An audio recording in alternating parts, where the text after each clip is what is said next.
Hello friends, स्वागत है आपका मेरे चैनल एंजल वर्ल्ड लाइफ में। दोस्तों, आज की कहानी बहुत ज़्यादा इंटरेस्टिंग होने वाली है। बादशाह अकबर और बीरबल जी के ज़माने की। अब आप सभी लोग जानते हैं कि अकबर बादशाह का जो ज़माना था, तो उनके जो दरबार लगता था, उस दरबार में नवरत्न थे। अब जो नवरत्न थे उनमें से एक थे राजा बीरबल, यानी कि बीरबल जी, जिन्हें हम सभी जानते हैं उनके विवेक के कारण। वे बहुत ही बुद्धिमान और चतुर थे और वे बादशाह अकबर जी की सहायता करते थे उनके सारे प्रॉब्लम्स और जितने भी केसेस आते थे उन सबको सॉल्व करने में। तो ऐसे ही एक दिन एक केस आता है दो लोगों का, जिनका नाम था राघव और केशव।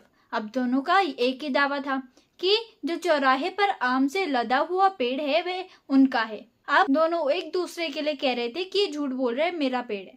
अब इस बात पे बादशाह अकबर बड़े ही कंफ्यूज हो जाते हैं। वे तहकीकात करते हैं।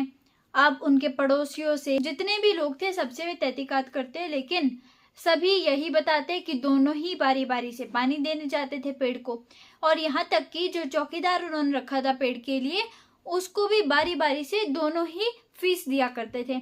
अब बादशाह अकबर तो फंस जाते हैं, तो इस बात पे वे बीरबल जी की मदद लेते हैं। बीरबल जी कहते हैं कि ठीक है, आप मुझे एक दिन का समय दीजिए, मैं पता लगाता हूँ। अब बीरबल जी अपने दो खुफिया व्यक्ति भेज देते हैं दोनों के घर पर अलग अलग, और उनसे कहते हैं कि एक झूठी खबर बोलना कि जो पेड़ है वहां पर कुछ अनजान लोग आ गए हैं और वे सारे आमों को तोड़कर लेके जा रहे हैं। इस बात पे पहले तो केशव अपने घर पे नहीं था। अब जो केशव जी थे, उनके जो पत्नी थी, उन्हें ये खबर मिल जाती है। अब केशव जी तो घर पे नहीं थे। जब वे घर पे आते हैं तो उनकी पत्नी सारा समाचार उन्हें सुनाती है। अब वे कहते हैं हाँ हाँ ठीक है ठीक है, एक काम करो, खाना लगाओ, बहुत भूख लगी है। में वहां पे जाके देखते हैं।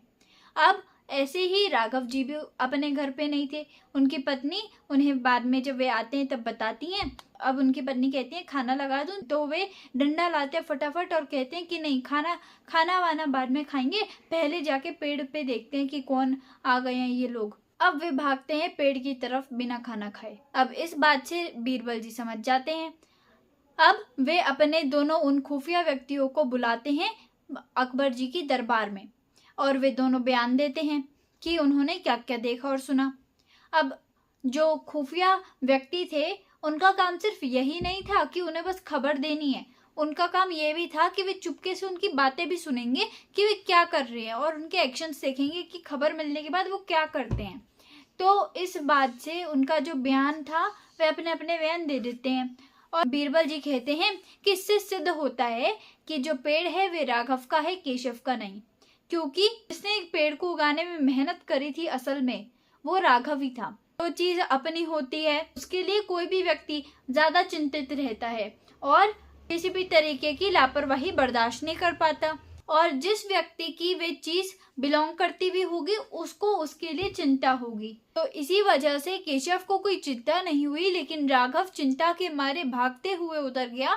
इसी बात से ये बीरबल जी सिद्ध कर देते हैं कि वे पेड़ राघव को बिलोंग करता है। इस बात से जो बादशाह अकबर थे वो बीरबल जी को इनाम देते हैं, और जो केशव था उसे कड़ी से कड़ी सजा भी दिलवाते हैं, क्योंकि उसने एक दंडनीय अपराध किया था राघव के पेड़ को अपना पेड़ बताकर।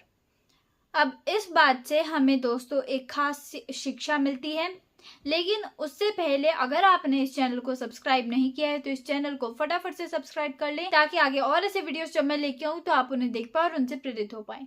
तो चलिए दोस्तों, चलते हैं शिक्षा की तरफ। इस कहानी से हमें शिक्षा मिलती है कि जो लोग किसी को ठगते हैं या फिर उन्हें बेवकूफ बनाते हैं, वे हमेशा ही अंत में दंडित होते हैं, उन्हें दंड अवश्य मिलता है। इसीलिए कभी भी किसी के साथ ऐसा नहीं करना चाहिए और ना ही कभी किसी को धोखा देना चाहिए।